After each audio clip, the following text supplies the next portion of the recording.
Assalamualaikum warahmatullahi wabarakatuh. Halo semuanya.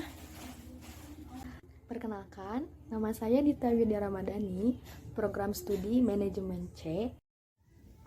Di sini saya akan memaparkan atau menjelaskan secara singkat mengenai lingkungan bisnis. Lingkungan bisnis merupakan segala sesuatu yang mempengaruhi aktivitas bisnis dalam suatu organisasi. Artinya, segala aspek dan faktor, baik internal maupun eksternal yang mempengaruhi kemajuan dan kemunduran secara kuantitatif maupun kualitatif sebuah bisnis dalam suatu organisasi yang tersistematis bisa dikatakan sebagai lingkungan bisnis. Keterkaitan lingkungan bisnis dengan bisnis adalah keterkaitan dasar yang perlu kita pahami dalam melakukan kegiatan berbisnis. Selanjutnya, adapun pandangan lain yang diungkapkan oleh Murti Sumarni dan John Suprihanto dalam bukunya Pengantar Bisnis, dasar-dasar ekonomi perusahaan lebih menyebut lingkungan bisnis dengan term lingkungan perusahaan. Lalu mereka berdua membagi lingkungan perusahaan yang mempengaruhi operasi perusahaan menjadi dua bagian, yakni yang pertama yaitu ada lingkungan umum dan yang kedua yaitu lingkungan khusus. Lingkungan umum perusahaan meliputi faktor politik, hukum, sosial, perekonomian, kebudayaan, pendidikan, teknologi, dan demografi atau perkembangan penduduk. Sedangkan khusus perusahaan meliputi penyedia, pelanggan, pesaing, teknologi, dan sosiopolitik. Dapat disimpulkan dari pengertian lingkungan bisnis secara teori di atas, lingkungan bisnis adalah segala sesuatu yang mempengaruhi aktivitas bisnis dalam suatu organisasi yang menjadi faktor dasar bagi keberhasilan dan kesuksesan sebuah bisnis. Materi selanjutnya yaitu komponen-komponen lingkungan bisnis. Lingkungan bisnis juga dapat diklasifikasikan menjadi dua bagian. Yang pertama yaitu ada lingkungan internal dan yang kedua lingkungan eksternal. Lingkungan internal dipengaruhi oleh man atau tenaga kerja, money atau modal, material atau bahan baku, mesin atau perlengkapan atau peralatan produksi, dan metode atau cara kerja. Sedangkan lingkungan eksternal terbagi lagi menjadi dua, yaitu lingkungan mikro dan lingkungan makro. Dan faktor-faktor yang mempengaruhi lingkungan mikro dapat dilihat sebagai berikut. Ada di gambar, teman-teman. Materi selanjutnya yaitu saya akan membahas mengenai sikap pebisnis dalam menyikapi lingkungan bisnis yang semakin dinamis.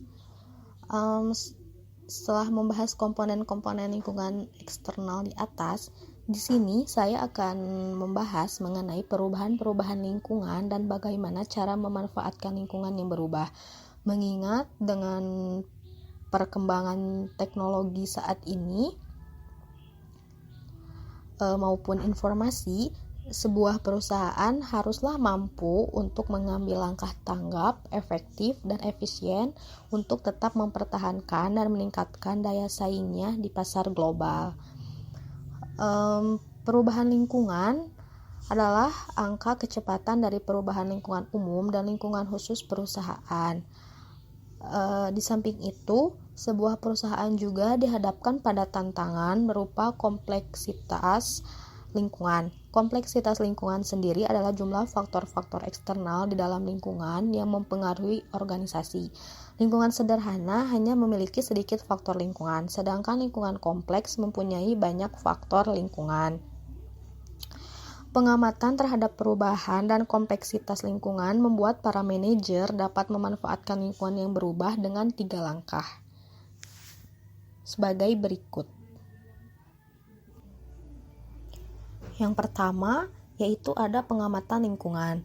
Pengamatan lingkungan sendiri yaitu meneliti lingkungan terhadap kejadian atau masalah penting yang mungkin dapat mempengaruhi suatu organisasi. Dan yang kedua yaitu menerjemahkan faktor-faktor lingkungan. Kemudian Setelah meneliti pengamatan lingkungan, manajer menentukan kejadian dan masalah lingkungan apa yang bermanfaat bagi organisasi.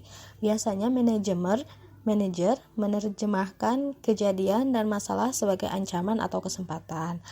Jika menerjemahkan sebagai ancaman, maka ia akan berusaha melakukan suatu dengan langkah-langkah. Bagaimana cara melindungi perusahaan? Jika manajer menerjemahkannya sebagai kesempatan, maka mereka akan memanfaatkan kejadian tersebut dengan mempertimbangkan strategi alternatif untuk meningkatkan kinerja perusahaan. Dan yang ketiga yaitu menghadapi ancaman dan kesempatan. Setelah pengamatan dan menerjemahkan sebagai ancaman dan kesempatan, maka manajer melakukan suatu peta keterkaitan atau cognitive maps, merangkum hubungan yang didasari antara faktor-faktor lingkungan dan kemungkinan tindakan organisasi.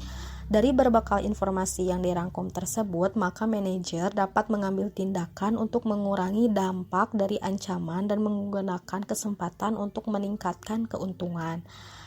Oke, hanya itu yang dapat saya sampaikan untuk materi perkenalan mengenai business environment atau lingkungan bisnis. Mohon maaf apabila ada kesalahan dalam berkata maupun pada saat saya menjelaskan. Sekali lagi saya ucapkan terima kasih atas perhatiannya dan semoga video ini dapat bermanfaat bagi yang menonton. Terima kasih. Wassalamualaikum warahmatullahi wabarakatuh.